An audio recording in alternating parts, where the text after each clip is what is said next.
Welcome, I'm Tim Clifford. I am with the Recreational Aviation Foundation, and just to get a level set real quick here, do we have any RAF members in the room? All right. Everybody come up here and sign up, then we'll just cut this short and go have something to drink. No. How many of you are familiar with the Recreational Aviation Foundation, either through the internet or have any background knowledge on it? Excellent, okay. Enough to be dangerous, yeah, or enough to come up and give this for me, so I don't. Well, we're going to talk a little bit about why a lot of us got into flying to start with, or at least some of us. I can think back to that time. I grew up over in the Dayton area, and you were kind of expected to get your pilot's license before you got your driver's license over there with all the heritage of aviation. And I just remember those dreams of loading my children up and going off on weekends and doing fun things. And like everyone, I think that gets their pilot's license, you start out that way and you do a little bit of it, and then you kind of get off into maybe using it for business, or you find other justifications for it. But I just felt like that at some point in my life, I kind of got away from that real recreational, having fun dream that I have of what to do with the airplane. And interesting enough, that was kind of the roots of the organization. And if you look back at the history of backcountry flying, it certainly isn't new. If you look over at the picture that on the right-hand side, that's very old. The one on the left, while it's an old Travel Air, that's a new one. I took that picture of a guy 4 years ago at Schaefer Meadow in Montana. And so the activity has roots a long ways back. In fact, 4 years ago, I was back in Dayton on a visit over the 4th of July weekend, and I decided after visiting the museum for a couple of days that I thought I'd take an adventure and go out and find the first backcountry airstrip. And somebody want to give me the name of that airstrip? It was called Huffman Prairie. And it was the first backcountry airstrip, and it was a farm that was out at, on the trolley car, I forget what stop it was, but it was north of Dayton, and it was where the Wright brothers took the airplane when they reassembled it and started doing flying out there. And it was a grass field. It had a building that they built just as a shed to store the flyer. And it had a catapult there, and some of you have read this history, and it was just a marvelous thing. It was a rail, and they put the flyer on there, and they had a big weight on the other end of it, and they'd let that weight drop on an arm, and it would propel the thing so they get enough speed to overcome the lack of headwind that they had at Kitty Hawk. And if you ever get a chance to go over, I would highly recommend it. If you're in aviation, it's a very special moment to go out there. This particular day, it was drizzling rain. It was kind of cool, and they put flags around the perimeter of the field. And the reason those flags are there is because kind of the reason the RAF exists today to protect these things. The farmer just to the north of them made it very clear to them that they should never bring that crazy machine contraption across his fence line, because it was obviously going to cause the cows not to give milk and pigs' ears to fall off and the corn not to grow. So they have these poles that followed their path around there, and I won't go into any more detail. Just that it is the first place. The only thing that I will tell you is that on that particular day, it was drizzling rain. There was one fairly good-sized deer chewing on some grass, and a red hawk and me, and it was just misty, and it just it touched me. It was one of those moments. So I always say I got to go to the first backcountry airstrip in our country. It's a bit more popular now. It's in several ways, and the measurements I would give you on it is that there are a lot more destinations available. There are a lot more destinations that we're aware of. It's gaining in popularity quite a bit. And as you probably are aware, if you go to any of these shows, or Oshkosh or Sun and Fun, there's more manufacturers creating airplanes that are built more to accommodate this type of adventure out there. Now, I want to be very careful about that, and I want to draw your attention to the picture on the left because you see the extremes there, and I can't tell that second one is a experimental of some kind. Is it? Oh, it's the, what is this? What is the two-seat one back? That's one of the older ones, isn't it? But anyway, that's a good point. I mean, it's got the smallest tires probably they could put on the thing. It's you know, high performance, short wing, but that's not a limitation. Back probably 10 years ago, my wife and I dropped into a backcountry strip out in the Pacific Northwest, and there was another airplane there. It was an old beat-up 172. It looked like it hadn't been washed since the day it was. Do you say washed up here or washed? I'm from Florida. Which is it? Wash. Okay. Well, we wash them down there.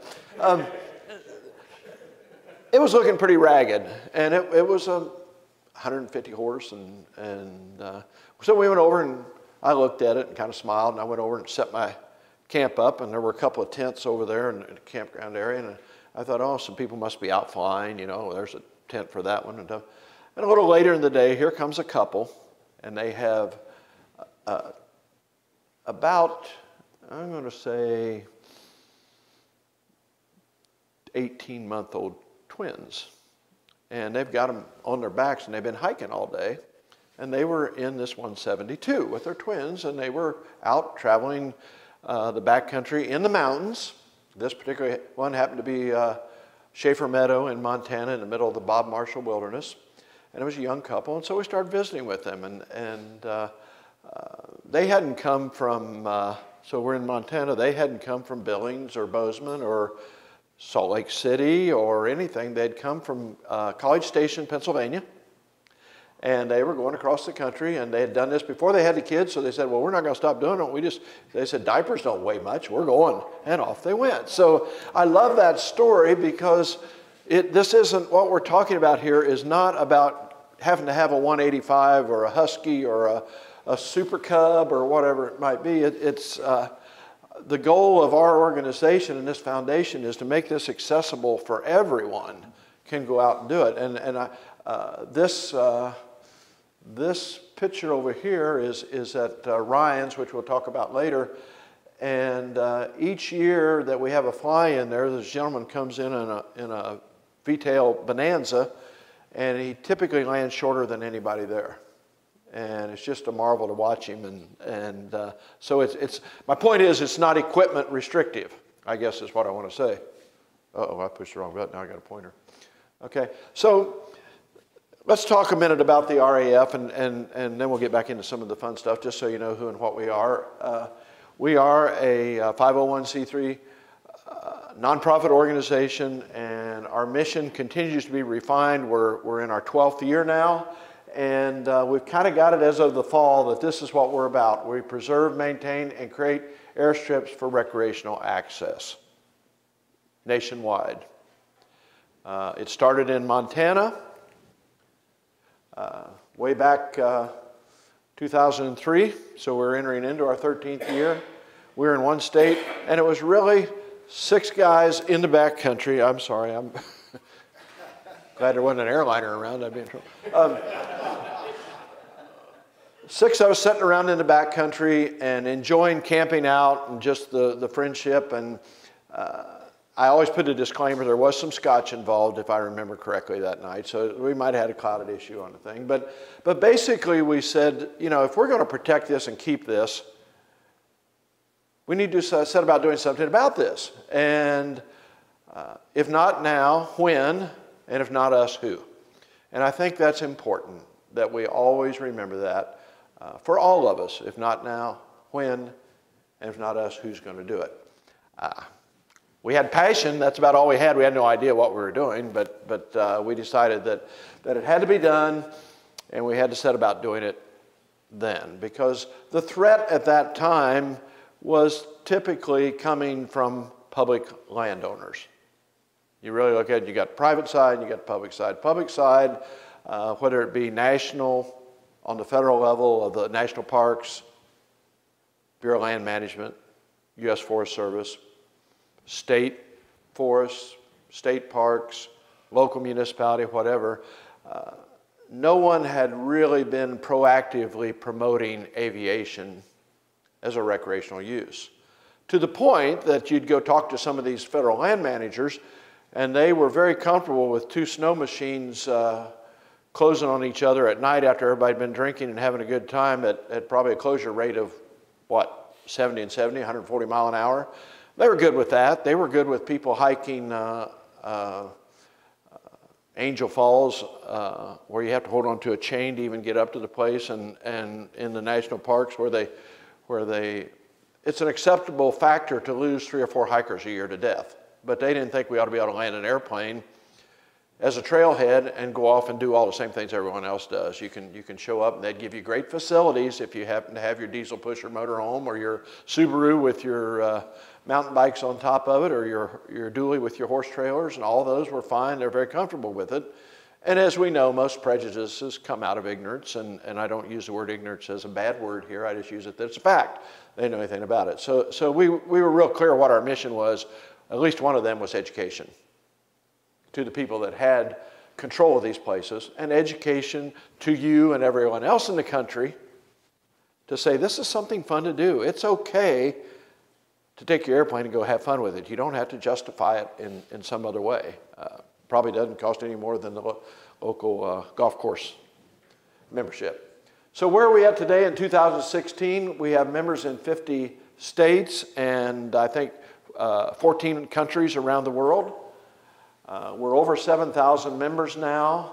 We have our nonprofit status, lots of enthusiasm, lots of passion from volunteers. We have 41, Sarah, you can help me a minute, state liaisons around the country, and a clear vision for our future and a kind of plan of what we're doing out there. And I have to tell you, it's a lot of fun. Every day I get more out of it than I put into it, without a doubt. And I want to take a moment now and introduce you to just 2 of those passionate people over here. And the guy in the front up here in the orange shirt is Kurt Heiner, and Kurt is the state liaison here in Minnesota, and is just a deep, deep pool of knowledge about everything going on here in the state. And behind him is Sarah Chandler, and Sarah is based in Boise, Idaho, and she is the volunteer coordinator around the country, and her job is to make sure that all the volunteers that help out in the various activities are, that they have the resources they need. When we decided we needed the position, we said, oh, well, we need somebody said, we need a manager for these people. Well, we don't need a manager. We just need somebody that's there to support the heck out of them and turn them loose and let them be successful at it. You know, I used to coach a Pop Warner, and I figured out real quick, just hand them the ball and tell them to go the other end. That's about as good as you can do. You get out of their way, and they'll make something happen, you know. So here are our guiding principles for the organization. We spent a lot of time refining these down to words that made sense. So I'm going to read them to you real quick. We believe that aviation is a valid form of accessing recreational resources on public and private lands. Now, I told you a minute ago about, you know, the kind of things we battle with on public lands, and it happens all over the country, and it's at local, state, federal levels. We'll talk a little bit more later on. It's not so much a battle anymore. We're doing well in that area. We believe that we do that through collaboration. If you look at some of the conservation groups, environmental groups, their motto seems to be, we're going to sue our way into the hearts of the public land managers, and that just isn't our way. We're taking the high road. We'll go slow. We make sure that they know that we're their friend and that we're going to work with them, and we understand some of the difficulties and challenges they go through. We value the relationships of all the stakeholders and commit to fostering relationships based on integrity and transparency. One thing we all agreed on, we didn't like organizations that really don't open up and tell you everything about them, who they are and what they're doing. And if we make a mistake, gosh, we made a mistake. Okay, we'll straighten them and go the right way on it. So it's kind of, we believe that the creation of new recreational airstrips will encourage the general aviation community to get out and recreate, as well as provide more dispersed recreational opportunities out there. And that's a big mouthful, but basically we think if we keep doing this, it's probably going to have a good impact. Certainly for us and for the next generation coming forward, that they'll find this to be good. And as you look around this room, certainly a good example. I mean, look at the age category. We need to leave the legacy. That's what we need to do. We need to leave something there for the next generation to use. And aviation's been very good to all of us. It's been a wonderful thing. And so I think we pay it forward, and that's a lot of what the RAF is about. We do that with volunteers. We are a volunteer organization.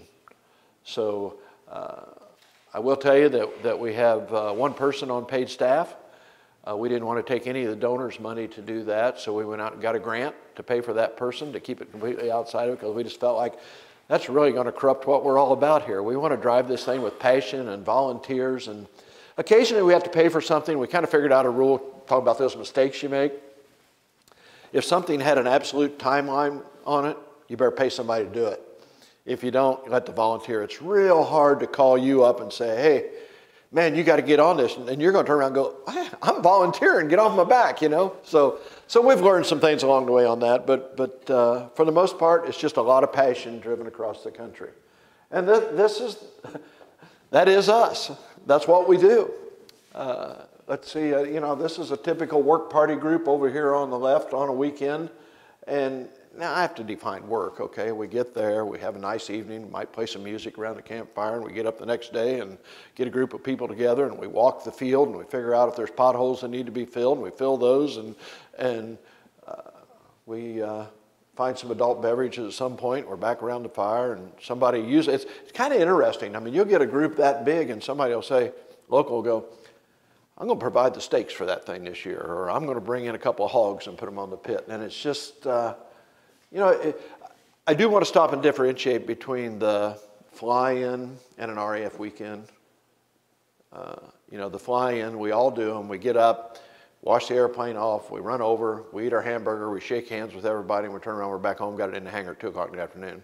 Not what we're about. We're about getting there Friday afternoon if we can, or Saturday morning, spending the day, spending the evening, have meals together, get up, have breakfast together, share stories around the campfire, and enjoy that recreation. That's us. Might be a work party like going on up here. That's actually, we'll talk about it in a few minutes, that's a building of this airstrip right here. And it might be what we're doing here today, working at a trade show booth. This is the Northwest Aviation Conference up in Puyallup. So let's talk about really what the benefit is for everyone here, the airstrips and the projects that we do, because that's really where the rubber meets the road. Our projects can be everything from providing a barbecue pit at an airstrip that needs it to our mission of preserving, maintaining, creating airstrips. So we're going to quickly run through a few of these. That's kind of an elaborate windsock project there with a interesting circle around it.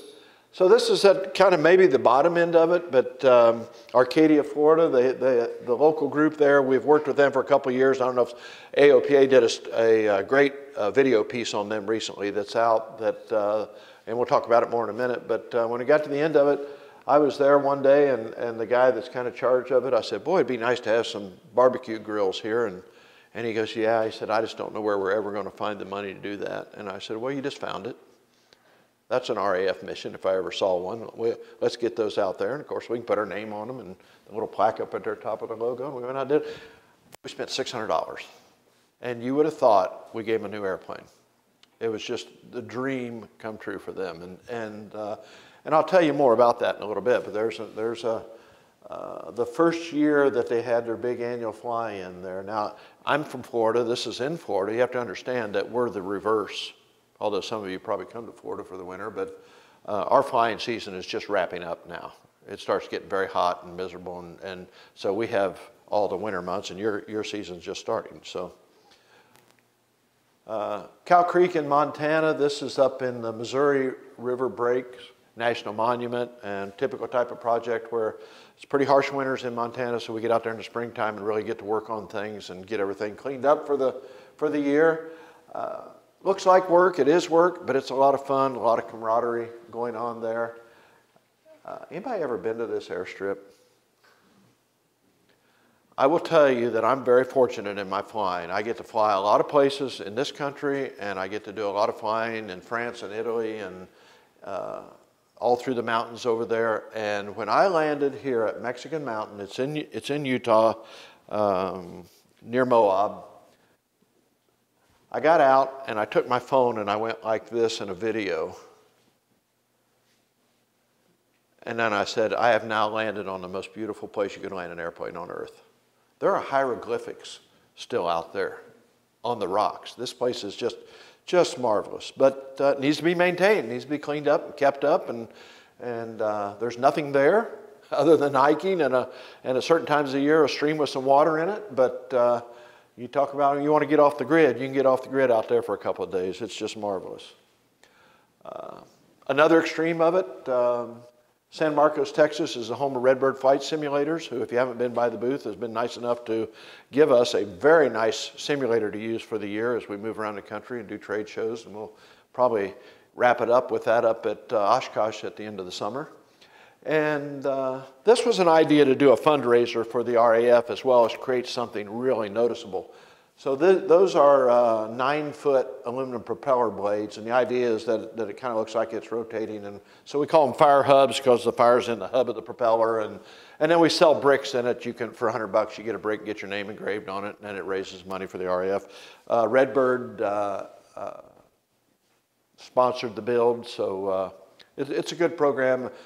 We have 2 of those in now. We have one at Sun and Fun campus in Florida, one here, and we're building one this summer in Montana. Types of projects. This was our entree into Arizona in the public lands out there, kind of just a neglected airstrip, and we took hold of it and adopted it. And I got an email last night that Grapevine will go on the sectional next printing. Do they still print them on the screen, whatever? But it's back and alive and doing good. What a beautiful place. Death Valley, we have 3 airstrips out there that we maintain for the National Park Service. We have an agreement with them now where they allow us to maintain those. Probably the most famous of those, if you want to look one up, is called Chicken Strip. It's an old hippie commune back in the middle of nowhere back there. If you drive back, I think it's about 30 miles or 40 miles of washboard road to get back to it. Wash, you should notice I changed. It didn't wash road.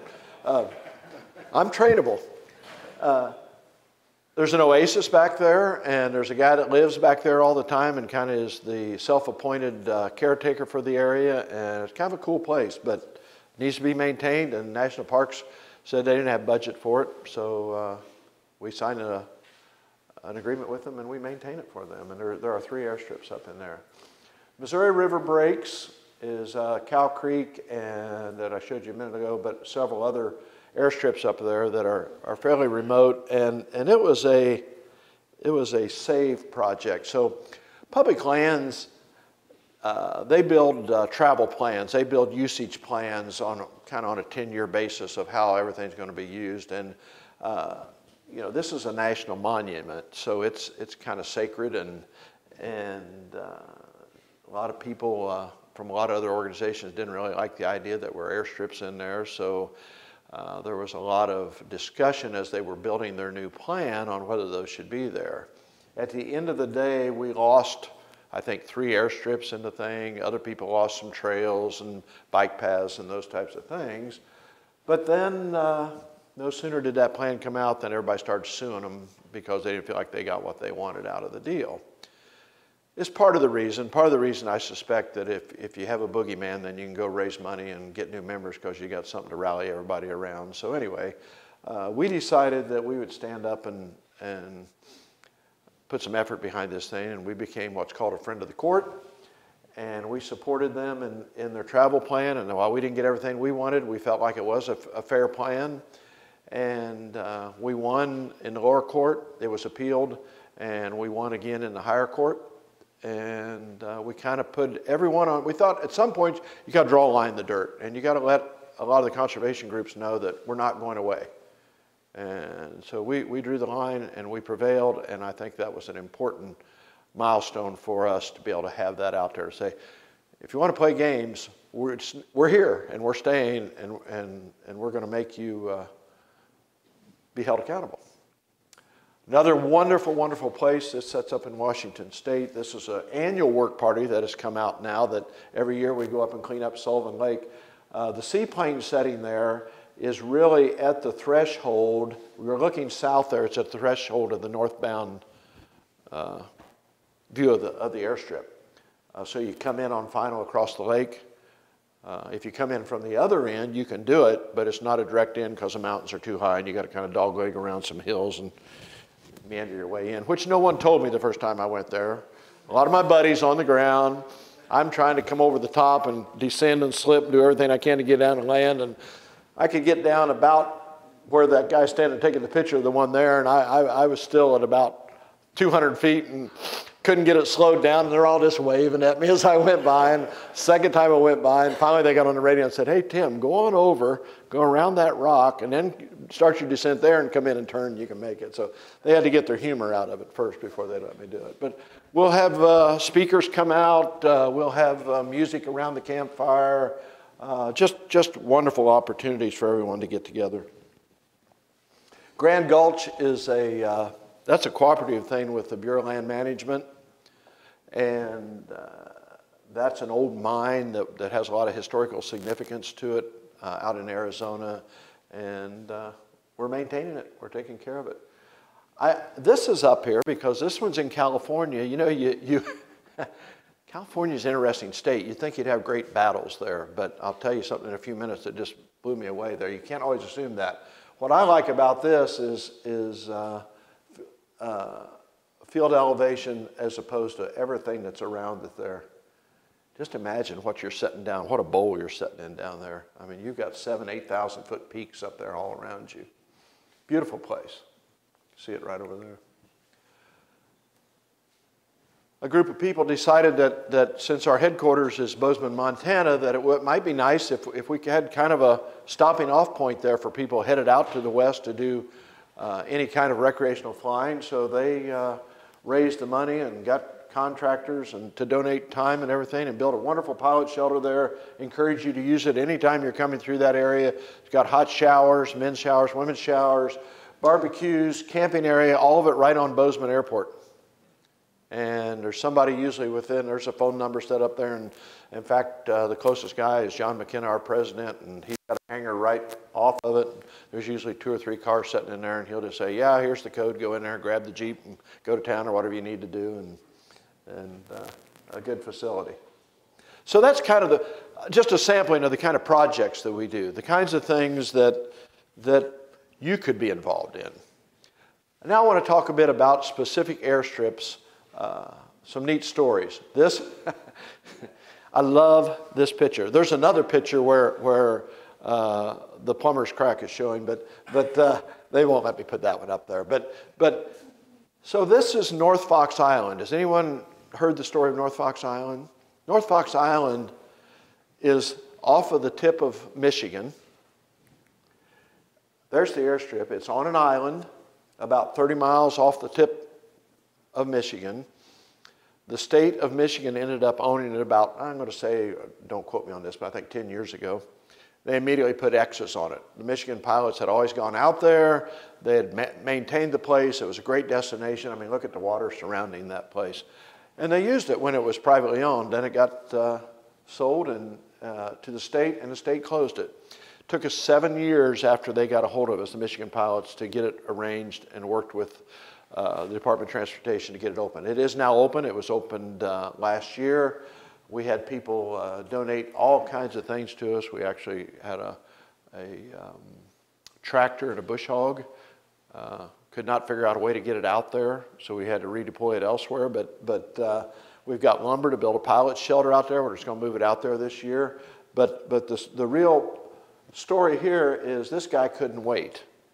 So he gets a boat to bring that little mower of his out there. He comes in his lake amphibian back there. He brings enough provisions for a week and sets about mowing the thing with that little mower. and in the evening for about an hour, I mean, you guys don't have mosquitoes and black flies or anything here, I know, in this state, but over there they do. He literally had to put netting all around him just to go out there and work for that hour in the evening. And it was just like, but that's the kind of passion, get it done attitude. He said, well, I'll figure out a way. You can't get a mower out there, I'll mow the thing. And darn if he didn't. And he got it mowed enough so he'd get bigger airplanes in there and bring more equipment in. And it's a great destination and not far from here, so I would encourage you to go use it. Marble in Colorado is out on the western slope. And this was a case where it was a beautiful airstrip. As you can tell, it's near Aspen. It was owned by a non-aviation family, but they decided that they were going to sell it, but they always allowed aviation there. They loved pilots. They just didn't happen to fly by themselves. But we were very concerned that this would get sold to someone that wasn't so inclined to let aviation be involved in it. We started putting some people together, and we ended up with a group of people that bought it and protected it, and it is there and is now being used. We're secure for a long time, I think, now to make sure that people will be able to go there and enjoy Marble. Blackwater is up in the panhandle of Florida. It is a beautiful airstrip. It's 4,000 foot long, 200 foot wide. It was owned by the state of Florida, the forestry division. They used it. They grow a lot of sliced pine, loblolly pine for telephone poles and that type of stuff. And they used it for some drug enforcement, because anywhere you find big, that's a 200,000 acre forest, you tend to have some illegal operations going on. In the south, it might be liquid corn, or it could be plants with 3 leaves up on it and stuff. But they get a lot of that out there. So, and don't think I'm kidding, because the first big fly-in we had there, a guy came up to me, and his name was Charlie, and he goes, "I used to have my still right out there before they arrested me." He said, "I was a guest of the government for 4 years." Didn't really mean a lot to him, but he did it. But what happened there is some members got a hold of us and said, "Hey, we'd like to be able to go there. Just beyond, if you go back the other direction where all those people are standing, there is a beautiful white sand bottom, crystal clear swimming lake. There's campgrounds, hot showers, access from the road for, again, from a 40-foot motorhome to a pop-up camper to tent camping, everything." And they said, "We'd like to land there," and hiking trails, and they've got it. They moved an old mill there and put it on the stream, so a lot of historical stuff there. And they said, "Oh no, we don't let anybody land there." Well, why not? Well, we use that for our operations. Okay, so they, and this is not anything against anyone else, but they went to AOPA. In fact, we're very pleased that they did. AOPA said, "You know, if it was a paved, if it's not our mission. You need to get a hold of the RAF. They're the people that they're more geared to handle this type of thing." It took us 2 years, a lot of work. That happened to be my project, so I know it kind of specially. And here's what's interesting about that. So we went to them. They weren't interested at all. No. So finally, I got an entree into the guy that runs the forest. So I go down and sit in his office in Tallahassee, and he goes, "Oh," he said, "my dad had a J3. And I went, "All right, this is going to go well, I can tell." You know, now, and you know, most people, there's a little yellow airplane in their history somewhere back there. So we get talking, and I said, "Well, you got to have some airplanes, don't you?" He goes, "Oh yeah." He said, "We got a fleet of 15 of them." And I said, "Well, why are you opposed to us?" And so he said, "I'm not opposed to it." He said, "You just got to talk to the local manager. He runs the thing. Sell him on it." So anyway, it took us a couple of years. We got everything ironed out, and we got it opened. And now they have great fly-ins there, and people use it and access every place. Did I just turn myself off?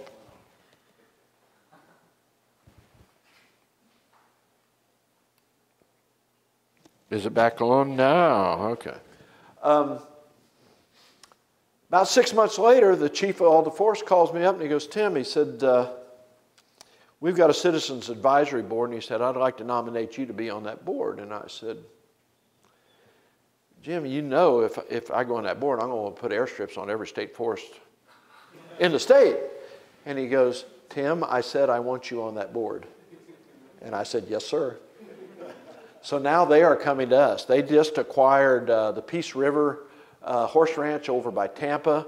And he said, "I think I got a spot for you to build an airstrip there along that." And I don't know if any of you spend much time in Florida. There was a big family called Babcock that had a bunch of furniture stores in Florida. They just donated a 70,000 acre ranch, and it has 3 airstrips on it already. And these are historical. This goes back way to when I don't know if y'all know this, but we had the first cowboys and everything in Florida. You know, they just copied us out west. But there was big cattle operations back, you know, in the history of the state. So the reason I tell you this is that anything's possible. You put a little passion, go talk to people, be nice to them, and it's amazing what you can make happen out there. Russian Flat is in Montana. That is the first airstrip built on U.S. forest land in over 40 years. They allowed us to build a new airstrip on U.S. forest land. This is in the Little Belt Mountains, south of Great Falls, and just a cool place. This was a test to see if we could get them to let us do this, and they did, and it's been a great success story, and they're happy with it, and they're encouraging other districts to work with us as well.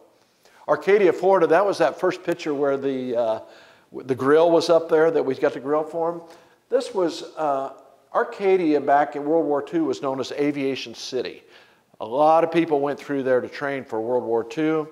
They have a great history. There was manufacturing, everything had dropped off. It was now down to the point where the municipality was saying, I think we ought to just close that airport and plow it up and do something else with it.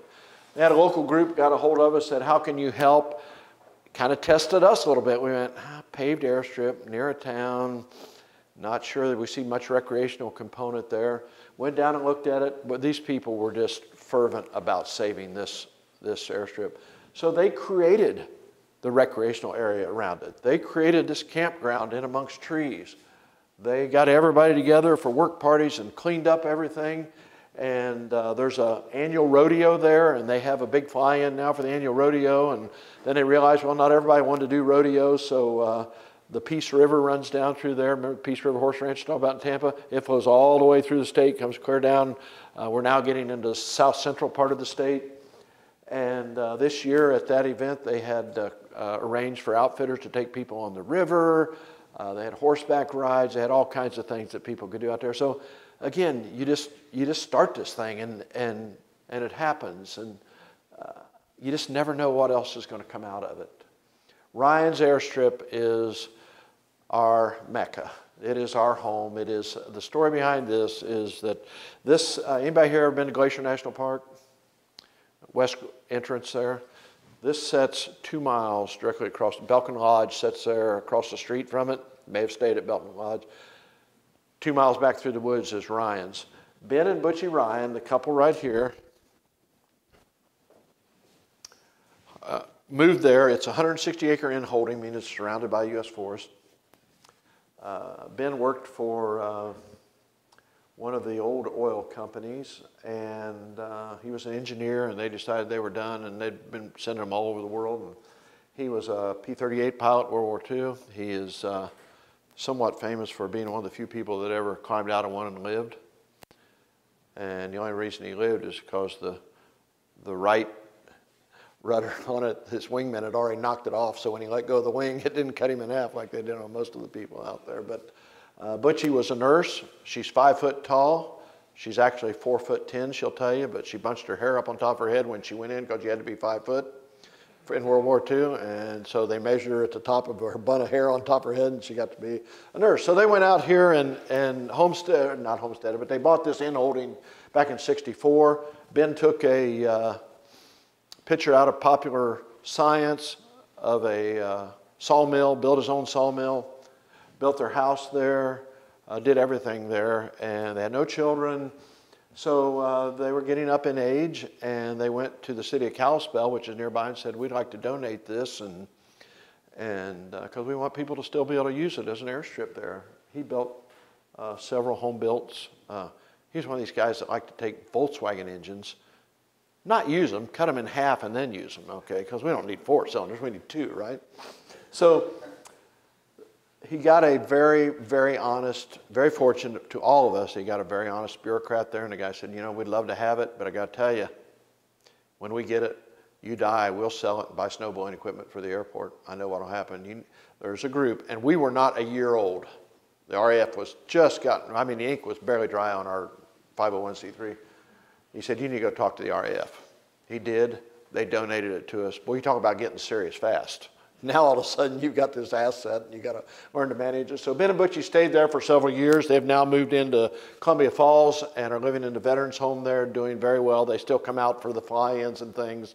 And it's just a wonderful, wonderful place. We continue to improve it. We keep a good log of visitors. People come from all over the world. There are a good number of people that live in other countries that keep an airplane here, that have the means to do it, and just come over so they can spend a month or two and fly here because they don't think they have that kind of capabilities in their own countries. And they love to stop there and kind of spend a week and provision, and then they head up to Alaska or where they want to go from there. And just a wonderful place. We have a lot of activities there. We've built a kind of hangar museum of all of Ben's things. We've got caretakers that stay there, and encourage anyone to come and enjoy it. That was one of our big projects. All right. Show you a little approach here for a minute. Everybody can see that all right? See the brown dirt out there? We're coming in a helicopter here.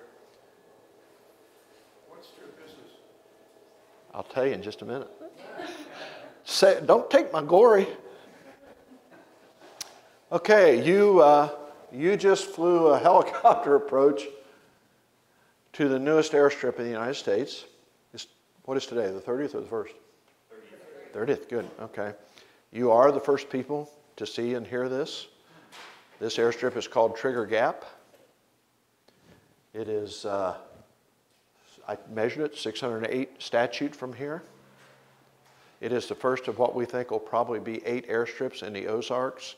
We spent a lot of time analyzing where would we recreate what's in Idaho and Montana. What would be ideal? Where would it be? Would it be in the Smokies? Would it be in the Ozarks? Would it be up in New York and Vermont and up in that area? And the Ozarks seem to have it all. It has just about everything you'd find out west except density altitude. You don't have to deal with that. There's lots of lakes, lots of hiking, lots of fishing. This one happens to be, excuse me just a second, looking out, it's on a bluff, as you saw we were coming into it. The Kings River, if you look up the Kings River, it's designated a pristine river. Great trout fishing. There's outfitters just down the road that come pick you up and take you out. Do float trips. They have 2-hour ones, full day ones.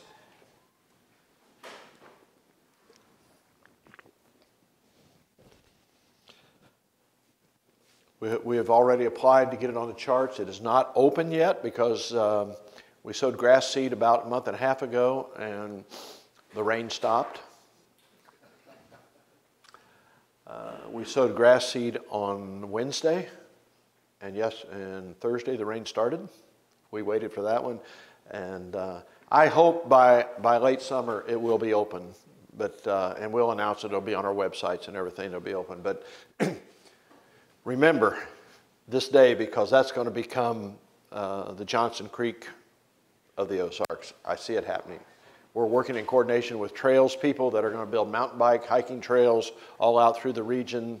And the final interesting thing about that is the middle one. We did this project with the Nature Conservancy, and everybody said, first they said we couldn't get the Forest Service to work with us, and they work with us. They said the same thing about national parks. I showed you in California, we got them contract to maintain for them. BLM, same thing. All of them work with us now. And finally, when Nature Conservancy said, no way, you're the opposite of what they want to be doing.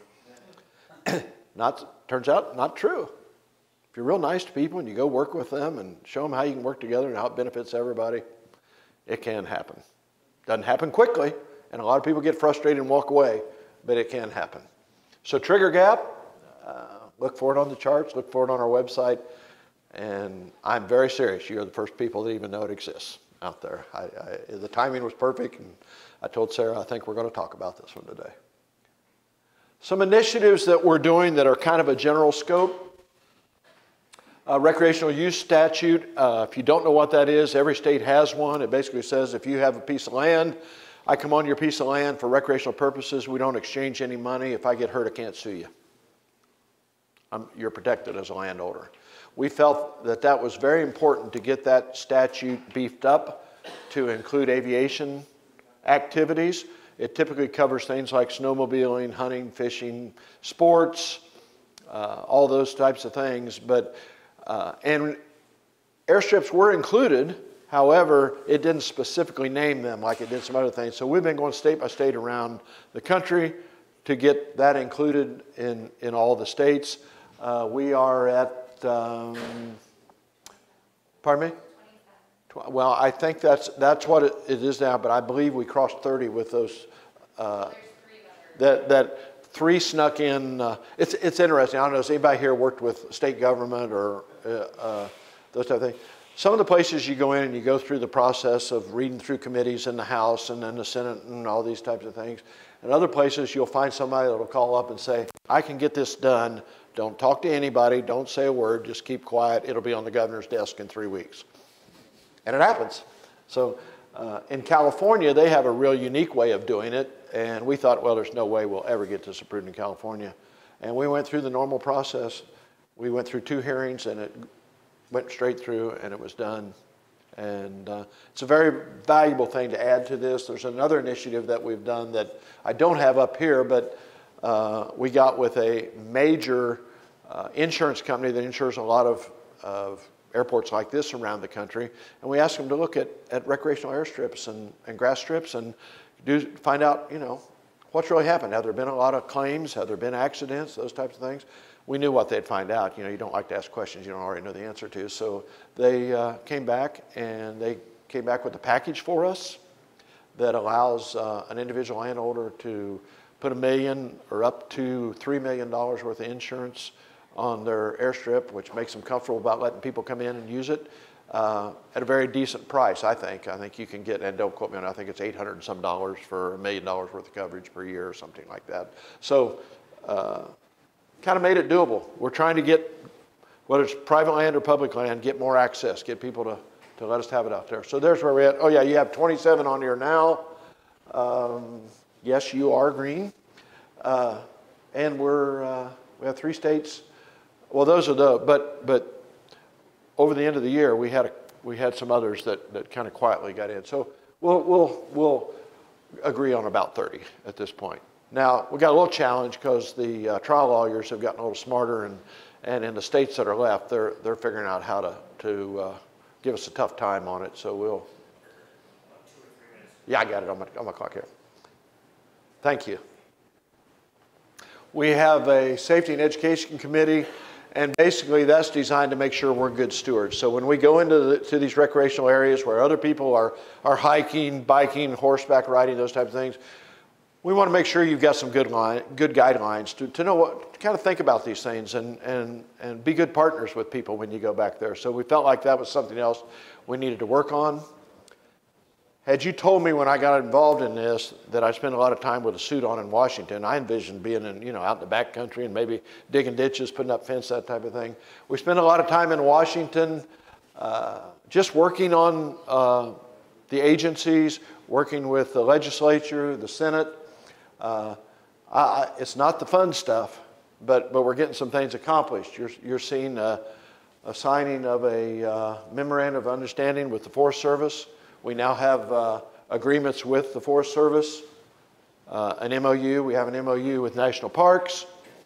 The BLM has taken our land manager's guide that we published and incorporated it into their guidebooks for all of their organization across the country.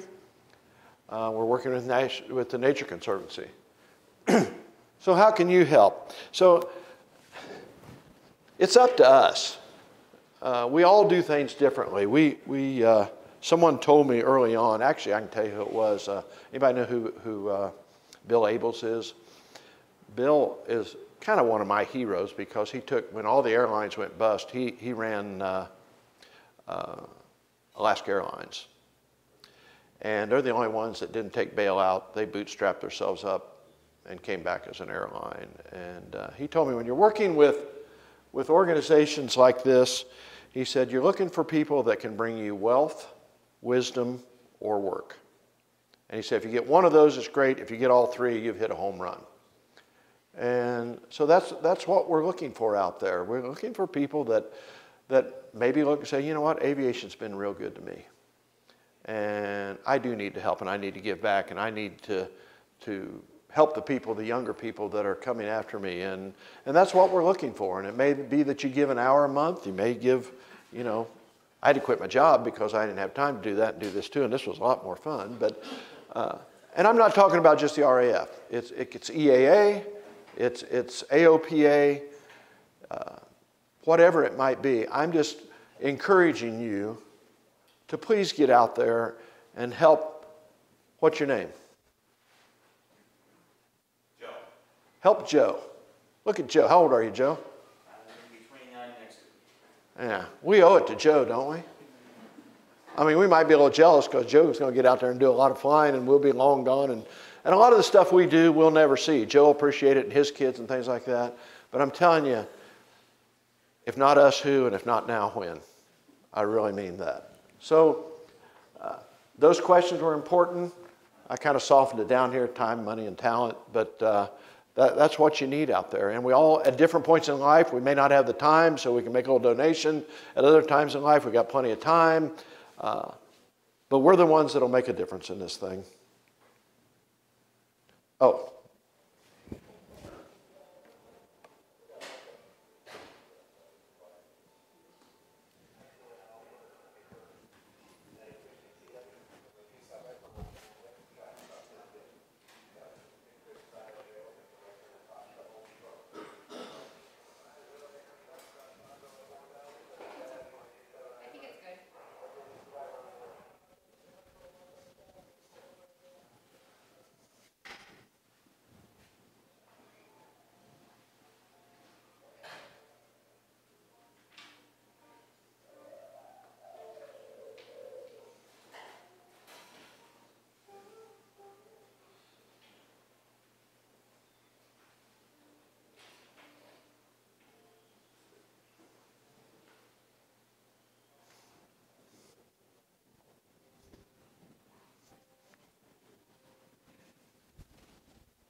Thank you.